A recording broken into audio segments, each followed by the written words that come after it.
Texas faces off against a tough 10-2 Washington Husky squad this Thursday in the Valero Alamo Bowl. How is the Washington offense so dominant? Why is the Husky defense struggling? And most importantly, can Texas secure the win and finish the season on a high note? After the show, Inside Texas is your destination to stay locked in with your favorite team. There's no such thing as the offseason, and around-the-clock coverage never stops. Recruiting, transfer portal, and behind-the-scenes info is dropping daily. Make sure to subscribe to InsideTexas.com today. Link in the description. The Longhorns match up against a talented opponent in San Antonio in just a few days. What does Texas need to do to leave victorious? Without further ado, let's get into it. Head coach Kalen DeBoer is on the rise. In the lower ranks as head coach, he went 67-3 with his Sioux Falls squad, winning 3 NAIA national championships in just 5 seasons. In 2020, he became a Division I head coach, amassing an impressive 22-8 record, going 10-2 so far in his first year as the Huskies head coach. Washington's offense has put up elite numbers, 2nd in the nation in yards per game, 4th in the nation in yards per play, and 6th in overall touchdowns. But the bulk of this success is their ability through the air. UW are 5th in pass attempts per game in the country, and thanks to that added passing volume, Washington ranks 1st in the nation in pass yards per game. And the man responsible for operating this high-powered offense is Indiana transfer quarterback Michael Penix Jr. Penix has put together a hell of a comeback season after dealing with numerous injuries at his previous school. He has a heavy workload, having the 2nd most passing attempts in Power 5 with 503 throws on the year. Usually these high-volume offenses focus on shorter, quicker concepts where it's more about execution and timing than pure arm strength. Though Washington does focus on a lot of those short concepts, Penix's arm ability is top tier. He can hit those deep out throws with excellent velocity, and Washington often goes to the far side of the field to take advantage of those one-on-ones. You have to defend the entire field against Penix. On the deep ball, if added to the Big 12, he's league average, completing 41% of his deep throws, but he has the most deep attempts overall at 80. So even if he doesn't complete deep at an elite rate, there's still so much volume that many shots are still likely to complete each game. He has 14 touchdowns to just 1 interception on throws over 20 yards. In those murky waters between 10 to 19 yards is where Penix is most vulnerable, throwing 4 picks in that intermediate range. He completes at a league 8th best in completion percentage, but once again, due to the sheer volume of the passes in this area, he's still posted his 2nd best 1,093 passing yards from this range. But the short game is where Washington likes to strike most often. 57% of Penix's passes come from less than 9 yards, and he's very effective here, ranking as the 2nd best short passing quarterback if added to the Big 12. Due to his ability in a passing-friendly offensive scheme, Penix has had great success. He leads the nation in passing yards with 4,354. He's 7th in touchdowns and tied for 8th in yards per attempt. There's no doubt Penix benefits a large amount from the design of his offensive scheme, but he's a great quarterback on top of that, consistently displaying his intelligence, arm ability, and leadership to maximize this favorable offense. But there is one reality we need to take into account when evaluating his awesome season. Penix has faced one good passing defense this year. Oregon State is 20th in the nation in defensive yards per pass attempt. Every other team Penix has faced is 66th or worse. And Washington's season-low scoring came against Oregon State, only putting up 24 points. Texas ranks 21st in the nation in yards per pass attempt on defense, so Penix will face the 2nd best passing defense he has seen all year. But beyond just the pass, Penix can create at a high level when things break down. It's easy to watch his runs and think he's a dual threat, but the reality is he's a special passer that can take off when need be. He has an elite 3.6 pressure to sack rate, and he's only been sacked 5 times all season. That's the best pressure to sack rate of all 131 FBS teams. Putting all of these factors together, Penix is the best graded quarterback if added to the Big 12, and the 3rd best quarterback in Power 5. But Penix can't do it all on his own. And that's where the receiving room has stepped in to further supercharge this offense. Washington has 2 receivers that could be #1 guys on most teams, but there's plenty more than that makes this overall group hard to lock down. First in targets with 104 is the 6'1", 185-pound Jalen McMillan. He's an effective slot receiver, ranking 3rd in the league with 1,040 yards, while also being tied for first in touchdowns. He can hook up on the quick inside move or mesh, layer over linebackers on the second level, or drive up the seams for the deep strike. Overall, he's the 3rd-graded receiver if added to the Big 12. Second in targets is the 6'3" outside receiver Rome Odunze, with 100 targets on the season, catching 70% of those. He's racked up the second most yards at 1,088, averaging 14.6 yards per catch. He's all over the field. You can find Rome in the short game on 43% of his receptions coming from comebacks and outs under 10 yards. A third of the time, he's at the intermediate range, and he goes deep on 20% of his plays, landing a league-high 5 touchdowns on passes over 20 yards. He's a special receiver that can make some big-time catches for Washington, so defensive backs have to constantly be aware. Overall, he's the 2nd-best wide receiver if added to the Big 12. Washington's third option with 65 targets is the 6'2" Jalen Polk, who switches from outside to inside depending on the formation. Polk is most utilized in the intermediate to deep ranges, utilized to run off safeties and open up the 2 main guys, but he still gets his fair share of action. Due to that, he is 7th in yards per reception, averaging a solid 17 yards per catch with 6 touchdowns. But overall, he's the 25th ranked receiver if added to the Big 12. Their 4th most targeted receiver is the super fast Giles Jackson. You can toss it to him behind the line on screens with that 4.3 speed. Finally, their 5th most targeted receiver, Taj Davis, is utilized in the slot and a backup role or when they go into empty. And I know that's 5 receivers, all with 25 plus targets, but that's not all.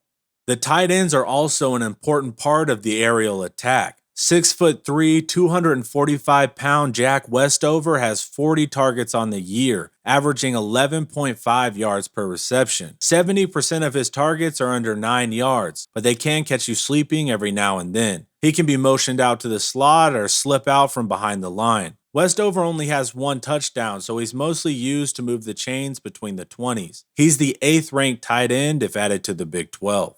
A second tight end option is the 6'4", 240-pound Devin Culp with 38 targets. About half of his targets are under 9 yards, but out of the tight ends, he is the most utilized in the intermediate range. He ranks 9th out of 11 Big 12 tight ends. Even though McMillan and Odunze are the clear top 2 guys, Polk makes a lot of plays due to a distracted secondary. And on top of that, there's 2 other receivers and 2 other tight ends to keep an eye on. It's tough on any defensive coordinator.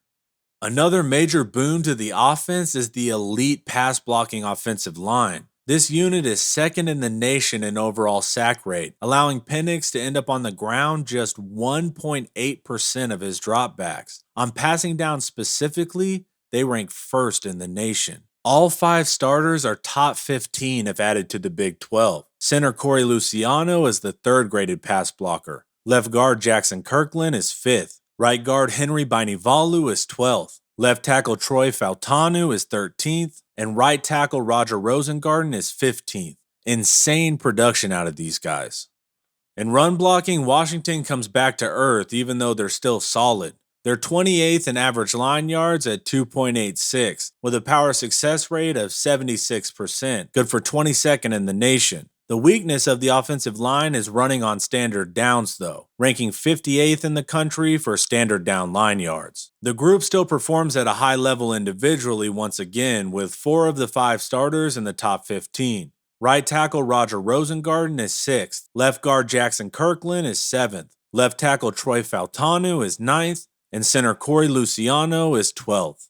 The Washington offense doesn't focus on the run, only averaging 30 runs per game for 118th in the country. Oddly, this lack of running can make them even more effective when they do decide to keep it on the ground due to teams being spread out to stop that passing onslaught. Washington's lead back is Wayne Talapapa with 144 carries for 776 yards, ranking second if added to the Big 12 in yards per attempt at 6.3 yards per carry. He has good acceleration and gets wide quickly on outside runs. He has the ability to separate in a clean hole, ranking 6th in runs over 15 yards. But his ability to cut through crowded boxes is lacking, ranking 12th of 21 backs in missed tackles forced. He's not a power back, ranking slightly above average in yards after contact per attempt. If the read is muddy, you can limit Talapapa. But since they run so rarely, they can catch you by surprise for some big gains. And of course, backs are utilized in the pass game as well, with Talapapa getting 31 targets on the year. But overall, he's graded as the 13th back if added to the Big 12. Their number 2 back is the 6-foot, 208-pound Cameron Davis. He's landed 525 yards on 109 carries for a below-average 4.8 yards per carry, good for 15th in the league. But he is a scoring threat with 13 touchdowns on the year. He's utilized in more power scenarios, but oddly he struggles with picking up yards after contact, ranking 18th of 22 backs, and is middle of the pack in breaking long runs. Putting that all together, he's ranked 11 out of 22 Big 12 running backs.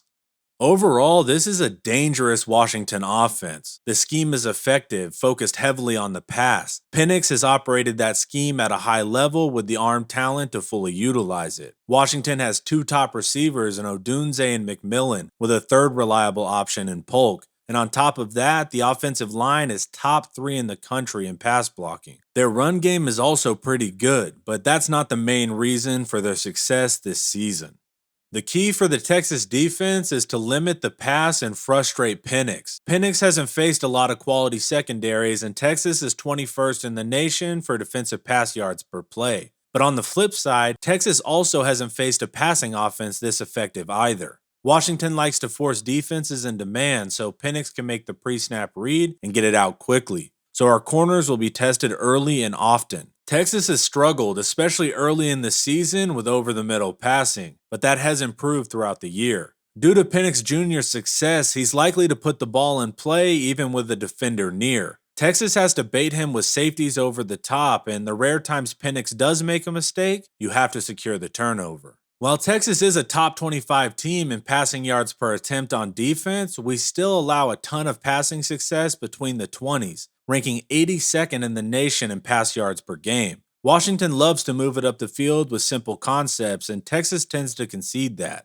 It'll come down to Texas's ability to clamp down in the red zone, as they so often have. Washington chooses to make themselves one-dimensional in the pass, but the times they do decide to run, Texas has the advantage, as they rank 15th in the nation in defensive rushing yards per attempt. Overall, in advanced metrics, Texas is the 10th ranked defense in the nation. By advanced metrics, Washington is the 20th ranked offense in the nation. So even though Washington has had great volume stats in the pass game this year, on paper the Texas defense has the overall advantage. Who would have thought? The Washington offense is the reason they've had such an amazing year 1, but their defense hasn't had the same success. So let's take a look at the other side of the ball. But before we hit the defense, you need to check out Prize Picks. Prize Picks is a US-based daily fantasy sports app where you can make college football player projections all season long. How does it work? You select 2 to 5 players and choose more or less on their projections. It could be passing yards, rushing yards, receiving yards, and more. And if those players score more or less than their Prize Pick projection, you can win up to 10 times your money on any entry. Just hop on the Prize Picks app or website, go to the college football tab, and check out the player projections. It's a smooth process where you can make your entries in 60 seconds or less with fast withdrawals. It's that easy. As a first-time depositor, use promo code TexasHomer, and you will receive a 100% instant deposit match up to $100. That's double your money up to $100 for your first time. So sign up for Prize Picks, use promo code TexasHomer at sign up, and add even more excitement to your game day. Link in the description. The Washington defense is still trying to put it all together in year 1. The Huskies are 70th in yards surrendered per game and 72nd in opponent points per game. If we look at advanced metrics like DFEI, they are 89th overall in the nation. But the run defense hasn't been the core issue. Washington is only giving up 131 rushing yards per game, good for 33rd in the country. And they're giving up 3.6 yards per run, ranking 29th. But what's interesting is their individual players haven't performed at a high level. The defensive line struggles against the run, ranking 91st in FBS and defensive average line yards. Individually, defensive tackle Tuli Nasanoa is the 9th interior defensive line run stopper. The remaining nose and defensive tackles are all lower than 35th out of 44 interior guys. At edge, they don't have a single starter in the top half in run stopping, and the same goes for linebackers. But they do improve in the secondary. The starting Husky, what they call their nickel position, Dominique Hampton, is 9th against the run if added to the Big 12. Strong safety Alex Cook is 20th. The pass rush is the strongest part of the Husky defense, ranking 19th nationwide with 2.8 sacks per game. Also ranking 19th in sack rate, taking down opposing quarterbacks 8.5% of the time. The defensive interior doesn't have any top half guys, but the ends more than make up for that. Edge Braylon Trice is the first ranked pass rusher if added to the Big 12, with 8 sacks, 15 quarterback hits, and 44 hurries, for a total of 67 pressures. The end opposite Trice, Jeremiah Martin, is also a problem, ranking as the 3rd best pass rushing edge if added to the Big 12. Martin has 9 sacks, 8 quarterback hits, and 34 hurries, adding up to 51 total pressures. These edges are both incredibly productive, ranking 1 and 2 if added to the Big 12 in total pressure. At linebacker, Alfonso Tupatala is 20th with 14 total pressures, 3 of which are sacks. But now we arrive at the major flaw of the Washington defense, pass coverage. The Huskies are 100th in the nation in pass yards per game, while also being 110th in the country in pass yards per attempt, giving up 8.1 yards per throw. Washington had an awful string of injuries with several starting defensive backs going down throughout the year, and they finally have that room intact and guys are healthy, but it's had a major effect on their communication and performance throughout the year. On the second level, linebacker Alfonso Tupatala is the 10th graded coverage linebacker, so they do all right there. But the secondary is a different story. Free safety Asa Turner is 25th in pass coverage. Corner Misael Powell is 49th. Strong safety Alex Cook is 56th. Husky Dominique Hampton is 70th. And corner Jordan Perryman is 75th out of 83 secondary coverage defenders. The starters have really struggled to gel due to that constant injury turnover. Though Washington has a good run defense in the yards per game, yards per attempt metric, their EPA per rush on defense is 97th in the country. So we are getting some mixed messages here. But if we take their better numbers, Texas has still faced better run-stopping units. The major key is the loss of Bijan Robinson and Roschon Johnson, and that could destabilize the matchup. But the offensive line remains intact, and Texas has Keelan Robinson and a young Jonathan Brooks to turn to. And Brooks is going to be a special back at Texas. It's just yet to be seen if he can carry the team like Bijan and Roschon so often did this season. The Washington pass rush is legit, but Christian Jones and Kelvin Banks have faced several NFL ends in Will Anderson, Dallas Turner, Will McDonald, Tyree Wilson, and Felix Anudike Uzama, and came out unscathed. So while Washington has some dudes on the edge, I'm comfortable with this matchup. The biggest opportunity for Texas is in the pass game, where the Longhorn offense has been at its weakest. Quinn Ewers started off hot, but regressed significantly throughout the season.